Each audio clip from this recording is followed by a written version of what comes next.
On today's episode, we're diving deep into the numbers with Mike Caravaggio from EPRI. We break down surprising insights from California's solar and battery boom and why 2 gigawatts of nuclear might be pulling more weight than 20 gigawatts of solar. Mike shares data-driven truths about peak demand, the limits of renewable scalability, and what it really takes to power the AI revolution. From gas turbines to long-duration storage and the voracious power demand of data centers, this one's packed with novel insights fueled by real-world data. Let's get into it. Mike Caravaggio, welcome to the podcast. Thanks, Peter.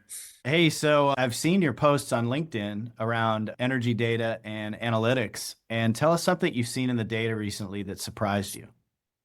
So I always find stuff that surprises me. That's the reason I dive into the data. But recently, I was doing an analysis on CAISO. So that's a California independent system operator. And I was looking at the installed capacity in CAISO and looking at what CAISO actually in the last year, in 2024, got out of that installed capacity. So for your viewers and listeners, I think many probably know that California is one of our leading areas for solar and battery development. So I looked at solar and battery gigawatts installed, and I looked as another data point, the nuclear capacity. So you can see how many gigawatts of each is installed. There's not a lot of gigawatts of nuclear, about 2 gigawatts still remaining in Diablo Canyon, about 20 gigawatts more of solar photovoltaic. And it's hard to keep track because they're putting batteries in so fast, but I think it was 8 to 10 gigawatts of battery by the end of last year in 2024. And the question I had for myself was, what is California getting from that? And so the obvious thing is, well, energy, right? And we measure energy in terms of how many hours that gigawatt was actually producing throughout the year, right? So that's one aspect. But another reason that we build power plants, especially when we talk about energy transition, is, well, so we maybe don't need other power plants. So I also wanted to unpack and look at that situation. So I looked at the batteries, I looked at the solar, and I looked at the nuclear, saw how much energy we obtained from each of those resources for the year. But then I also looked at the entire year. So 24 hours a day, 365, maybe 366 days in 2024, leap year, every hour or every day. And I took, all right, what was the peak demand in California in the year? So the most power plants they needed for that year. And I subtracted out all the solar generation to see, well, that 20 gigawatts of solar, how much did that reduce the need for other generation? And then I did the same for the nuclear. And it turned out, obviously, I think your listeners probably know we got a lot more energy from 2 gigawatts of nuclear than we would have from 2 gigawatts of solar, but we have 20 gigawatts of solar. So the energy on that basis, not too far off from each other. But the peak reduction, we had 20 gigawatts of solar. It reduced the California peak by about 2 gigawatts, maybe a little bit less. So it didn't reduce the need for other power plants all that much. You look at the 2 gigawatts of nuclear, always on when we need it, so on in the summer for California, took that peak, reduced it by 2 gigawatts. So now that's a lot of data. How do I actually compare apples to apples? You basically took that energy that each of those resources produced, divided it by the installed capacity to normalize it. So I got this many gigawatt hours per gigawatt of solar, and I got this many gigawatt hours per gigawatt of nuclear. For the numbers, solar, about 2,000 gigawatt hours per gigawatt. For nuclear, it's more like 7,000 gigawatt hours per gigawatt of nuclear. So a lot more energy, a lot more bang for the buck. So a gigawatt is not a gigawatt is not a gigawatt. And then more importantly, that peak reduction. So for that 20 gigawatts of solar, for every gigawatt of solar I put in, I only reduced my need for other power plants by less than 0.1 gigawatt. So it really drives home the need for having backup power for some resources. For nuclear, basically every gigawatt of nuclear I put in reduced my need for having a coal plant or a gigawatt of gas or a gigawatt of X, Y, or Z. So The whole point was to try to say, what are we getting for our power plants? What are the value? Try to understand and try to unpack it with data that people can look at and people can discuss and say, all right, I can see that it's not just the energy we get in the year, it's how much it reduces the need for other generation that is a value for grids. That's amazing. And so when you talk about energy, you're talking about megawatt hours, the number of Yep. hours that you're using it. And so I think a lot of people have the belief that the opposite of what you said is true, that a solar, 1,000 megawatts of solar could potentially offset 1,000 megawatts of gas. And in doing so, you're reducing the CO2 emissions and NOx emissions from that gas plant one for one. But you'd really need a multiple, an order of magnitude of solar to reduce that. And I would imagine, and I don't know if this is true, you have to tell me if the data says this, but as you continue to add solar, is not that solar all running for the most part at the same time? So you're not Yeah. really able to scale that number up. You can reduce some need for other plants, but the more you add, probably the less it impacts the need for or the ability to reduce other plants. Yeah, great questions, Peter. So yeah, there's levels of complexity here and to understand that. But a gigawatt or a megawatt is not a megawatt is not a megawatt, or a gigawatt is not a gigawatt is not a gigawatt. So if I have an area, so if you think about Texas right now, we use our gas plants maybe about a 60% capacity factor. So because we run gas plants when we need them, right? So we don't run them as much as we possibly could. We run them when we need them. So to replace the amount of energy that those gas plants, a gigawatt or a megawatt of gas plant would produce in Texas right now, Texas, the solar is about 20% capacity factor on an annual basis. So you could think maybe I just need 3. But unfortunately, we need a lot of gas in winter. And the capacity factor in winter is a lot less. I think everybody, all your listeners will acknowledge that the sun rises a little bit later and sets a little bit earlier. So you really, once you get to higher and higher penetrations of solar and wind resources, to get that last megawatt on those hours, that when you actually need that megawatt hour, because the demand's there, it gets harder, and I need to overbuild and overbuild. But you absolutely get significant emission reduction if you can install wind and solar, and up to a certain percentage, it's a very good return on investment on that emission reduction. But once you get into the points where I have too much solar, say in the spring, and I'm curtailing it, now the value of that is different. And now I need to maybe add an incremental solution to get a little bit further. And that's when we get into things like the adoption, which was really taken off in the last year of battery storage. But if it's a 1 hour battery storage, well, moves the needle a little bit. It's 4 hour, it moves it a little bit more. But we still get to the point where the battery's discharged and we get into another challenge. And then, what, do I build more wind now, or do I build more batteries to get incrementally further? What are the costs associated with that? And am I getting that bigger bang for the buck in terms of that emission reduction that my ratepayers can necessarily afford? Wow. So I don't want to put words in your mouth, but what I'm hearing is in states like Texas and California that have a lot of wind and solar, it's going to be more and more increasingly difficult for them to offset fossil generation.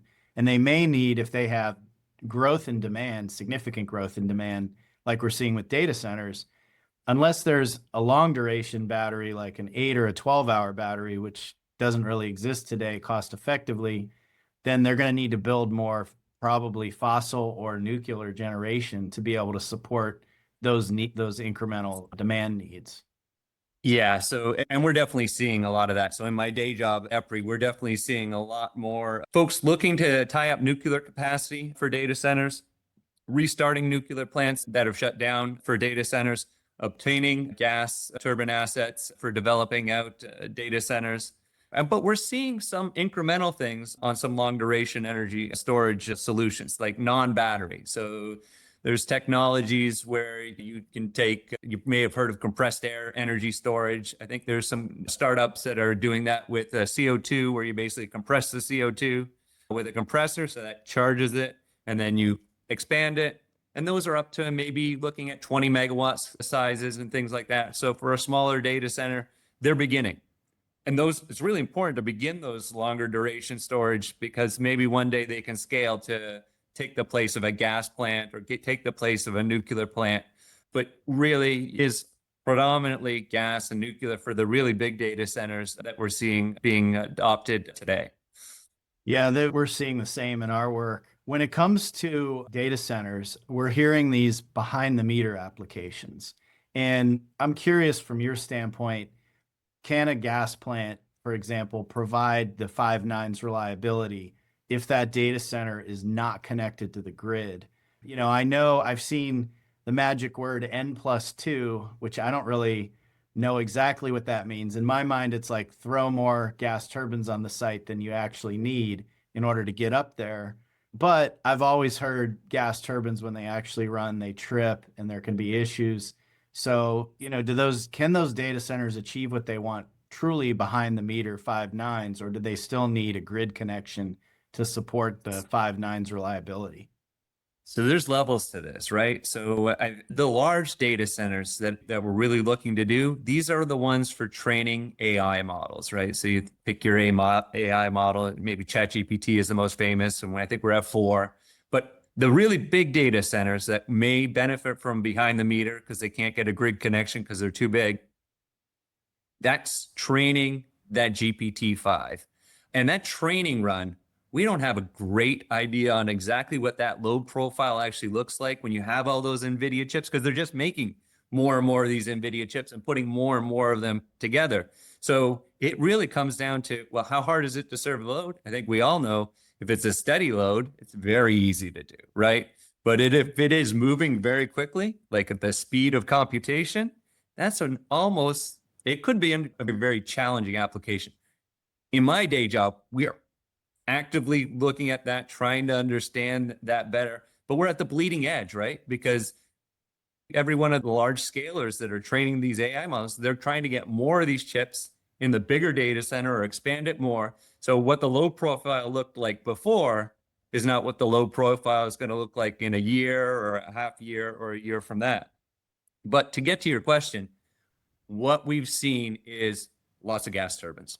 Yeah, M plus 2. And then for the behind the meters when we're still less than a gigawatt, it's a lot of simple cycle gas turbines, right? So I have a bunch of them, get them up and running fast, and I've got that. For the bigger ones, we're looking at a lot of one-on-one type applications, and then maybe parking them at part loads. You got downward ramp, you got upward ramp on 2 or 3 of them, and the 2 are probably enough to serve the full load, and the third one or the fourth one might be running, but if it trips off, you can possibly bridge the gap. But to get to five nines, it could be a situation where you need to have, and we're getting a little bit out of my expertise here, but a large battery there or some other power quality magic that my colleagues at EPRI work on. I'm much more focused on the gas turbine. That's an open question. We're still looking at that. And that five nines is going to get harder and harder to achieve. And EPRI is actually working we have a large initiative called DC Flex, Data Center Flex, to try to understand that better. I think NVIDIA is part of that. I think Google's part of that. I think Microsoft's part of that, and a bunch of power companies are part of that. So we're working together to try to get those solutions into place. That's great to see everybody working together, because this becomes a sort of a national security issue for us to be able to achieve the best AI or the best models. I think as time goes on, we see China building massive dams and hydro type applications. So hopefully we can keep up with that. You mentioned EPRI a bunch of times, your employer. Can you tell me a little about EPRI? I'm familiar, but for the audience, they may not be familiar with all the great work EPRI does. Yeah, I would absolutely love to tell you about EPRI. So I started my power career about 25 years ago as an engineer at Ontario Power Generation up in Canada. And a lot of my early learnings was from a little company called EPRI, which used to go by the Electric Power Research Institute at the time. But this is a global collaboration at this point of power companies that come together and try to understand what the issues of the day are and the issues for the next few years, and try to do collaborative R&D to bring solutions that a young engineer like myself at a power plant can then apply immediately to make things safer, more reliable, more affordable, and more environmentally responsible.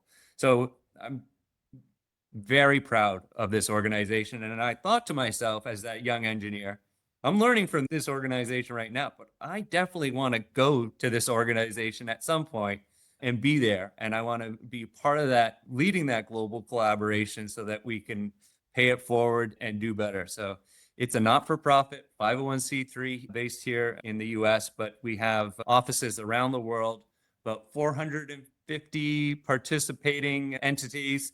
We're in about 40 or 50 different countries, just power people solving power problems. So it's a fantastic place to be.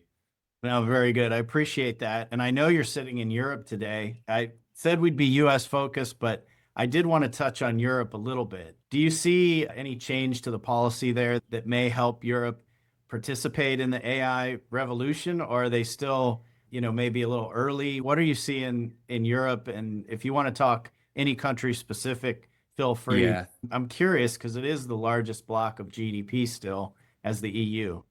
Yeah. So Europe it is all in the EU, but it's all separate countries with very different policies, right? So you think of Germany opted to shut down their nuclear fleet. France is tripling down on their nuclear fleet. I'm in Barcelona. I found out that Spain does have a nuclear closure plan for their nuclear units in the next 10 to 15 years, although there's some doubts on that. So it's not all one situation. And then they have the complexity of they were reliant significantly on imported gas, and then the conflict broke out. And so that's a big challenge for them, right? Because if we understand, I'm sure your listeners understand, but maybe not everybody who comes across this podcast, but what sets the price when we're creating electricity is not the cheapest electricity. It's the last electricity in the door for your day ahead market or your hourly market. And usually that's your flexible gas plant that's ramping up and down to meet the load.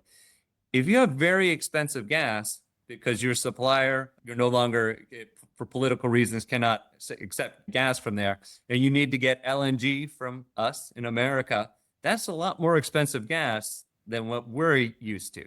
So because gas is always the last megawatt in, it sets the price, and it sets it for all the things that could be a little bit less expensive. So the price of electricity is significantly higher, right? And it's a real challenge for all their industrial applications, right? So we've seen some chemical companies and other heavy energy users actually have to leave the continent to stay economically viable. And it continues to be a drag. Now, there's some parts of Europe that are blessed with enormous amounts of hydro. So if you think about Norway and Finland and Sweden, those areas might have more opportunity. So it's not all one thing, well, a lot of variation. But when you look at actual data centers, though, the world, I think we have about half, and China has about a quarter, and then the rest of the world has the bulk. So I think it'll be us.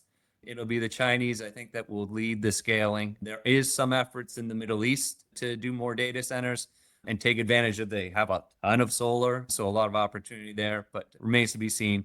And US is cheap still the gas. big dog. And cheap gas, yes. So Much like we're blessed with. that's right. So I think that's a great point for listeners to internalize, is that the cost of gas is super important to driving the cost of electricity. And of course, in the US, we do have cheap gas. If you were a data center, this is a tough question, but if you were one of the hyperscalers and you were looking to go somewhere, what are the markets that you'd be looking at? And if the US is a good market, of course, we're multiple markets because of all the different ISOs, the Yeah. regulated utilities. What are some areas that you see as good places for a data center to think about going? Yeah. So, I mean, well, we have the huge collection already in Virginia, just outside DC. So it's usually good to go where you've been before, although PJM is does have some capacity limitations, so they might not be able to handle too much more. A great state for building stuff tends to be Texas, and a lot of ability there. They have an enormous amount of gas. They've built out a ton of solar and wind. They're building out batteries, and they're the leader basically on many fronts here. So there's lots of opportunity in Texas. But really, the really big data centers, interconnections are a problem no matter where you go. And I think it's sometimes a little bit more challenging in the independent system operators. So for some of them, they might be going to where we still have regulated markets. So Georgia is a prime candidate, or states around Georgia, or as we already mentioned, the behind the meter option. And the behind the meter option is not a forever option, is what most of these are looking at. They're looking at, okay, I'm going to do behind the meter to get the data center, but eventually we're looking to do the grid connection.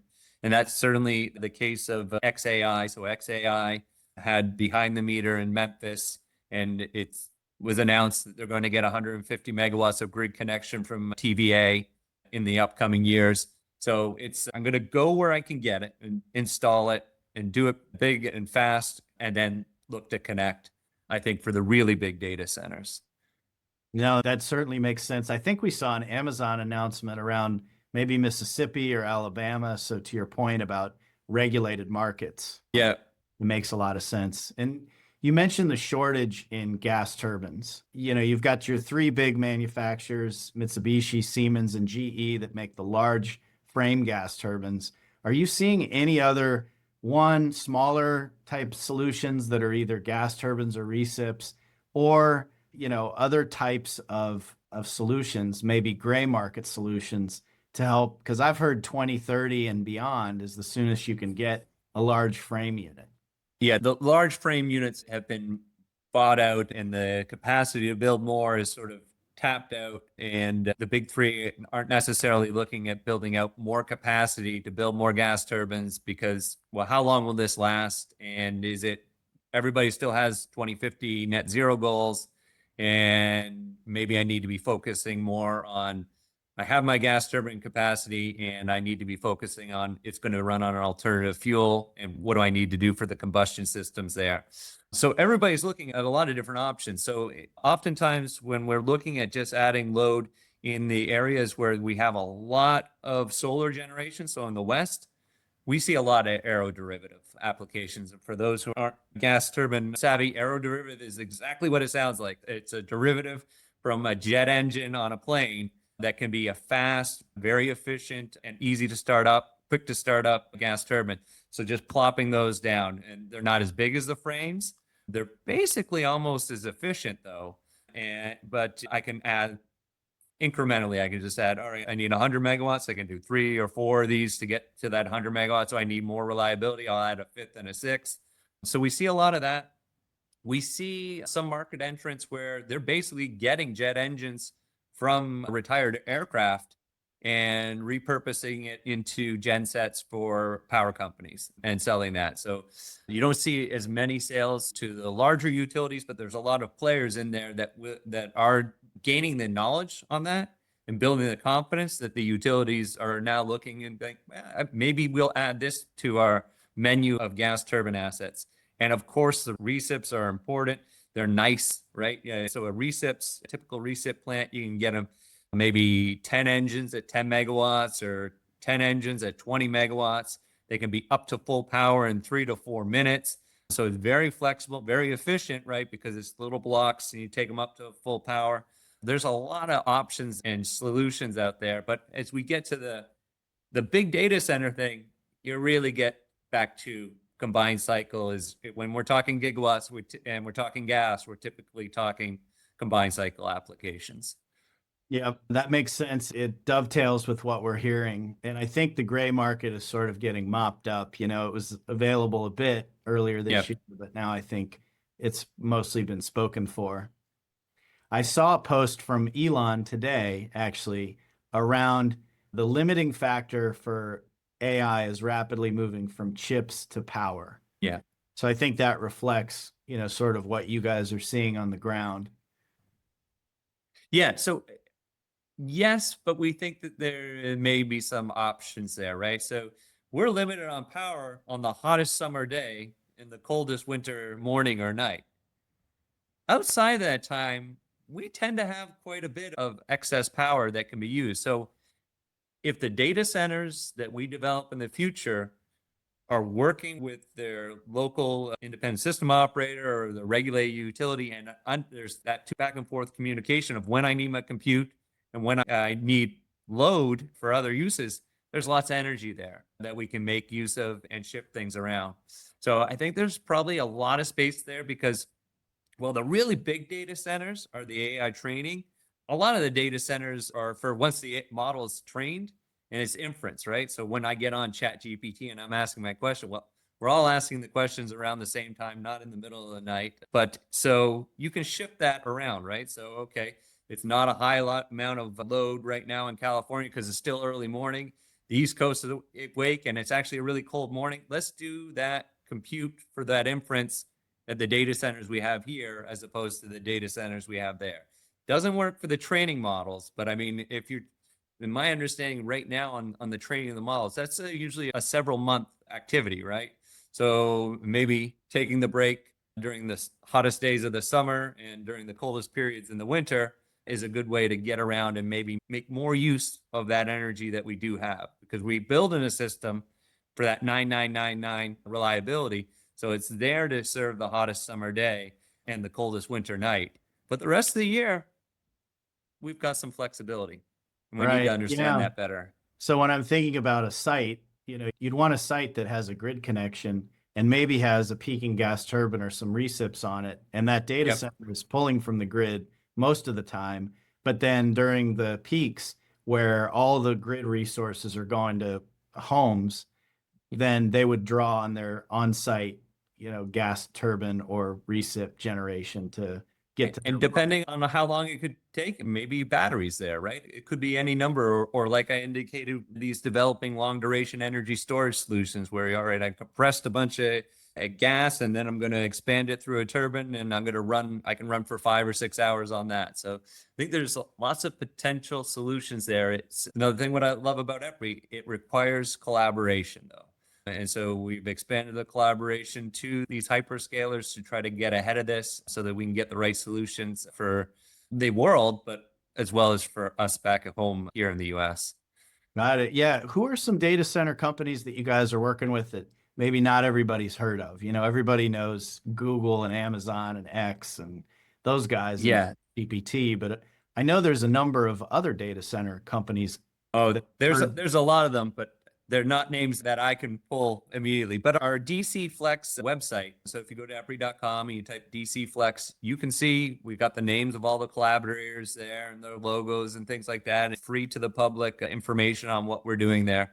But there's a number of these players that are looking to serve that data center load. And I think you probably saw recently Microsoft was looking at, we don't need to build all this data center. There's a lot of players that are building data centers. Maybe we just need to rent some and we won't build as quite as much as we were initially anticipating.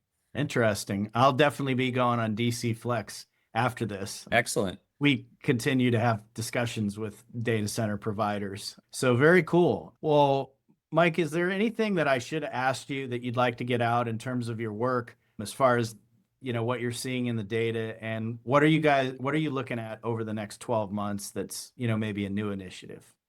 Well, yeah, I think we're doing more of the same, even harder. And we're looking at how AI, so AI is a new load, but AI is also transformational technology for all industries, right? And we're trying to understand that within EPRI and then within the power industry, right? So we're looking at use cases for AI. So what could that be? It could be the mundane, helping to process through regulatory filings and things like that. But ultimately it could be a lot more, right? I mean, it could start with basically your AI for your power plant, where it's taken all the drawings, all the OEM manuals, all your work history and everything, and it's an assistant to maybe a supervisor or maybe a board operator providing information and synthesizing all that information. There's other options and potential so EPRI has an enormous amount of information. A lot of it's in old PDF reports that are difficult to necessarily find and to access. So I think the term is ragging. So it's a retrieval augmentation or something, but it's basically taking information that is not in the public domain and making it accessible to, say, a world-class model. So like one of these top tier LLMs that have been trained by the entirety of the internet. So your latest chat GPT-4, but have it as basically an add-on there. So EPRI members can basically have the expertise that we've assembled over the years in gas turbines, help them with the body of knowledge that is on the internet to answer questions about, all right, I'm seeing this, I'm working on a root cause. These are all maybes, and we're trying to figure out what maybes could become possible and then drive those actual use cases, prove them out, share them around the world so that we can use this technology to do more. One thing we struggle with, right, is that we are still relying on a lot of technologies that not a lot of kids want to go to when they graduate from school, right? So I started at a coal plant. It wasn't cool when I did it.